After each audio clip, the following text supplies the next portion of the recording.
निवेदन याच्यासाठी देतोय की बोगस किंवा खरी जी काय आहेत ती ओळखपत्र म्हणजे निवडणूक वोटर आय डी आपल्याला सापडलेले आहेत पिसवली ते.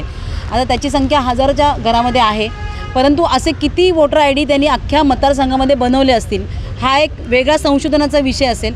कारण ज्या प्रकारे मतदान झालेलं आहे ते बघता मग आता ही निवडणूक आहे ती पूर्णपणे संशयाच्या घेऱ्यामध्ये आलेली आहे.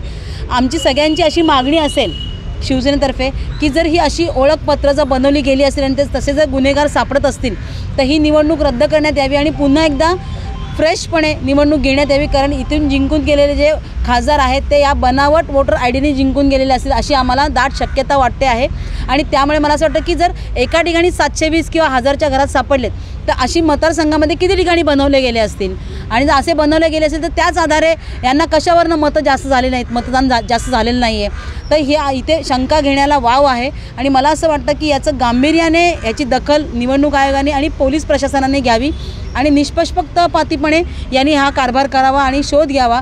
आणि जर खरोखर हे बनावट असतील आणि जर मतदान या वोटर आय डीने झालं असेल या लोकांचं तर निवडणूक रद्द करण्यात यावी अशी आमची सगळ्यांचीच मागणी असेल.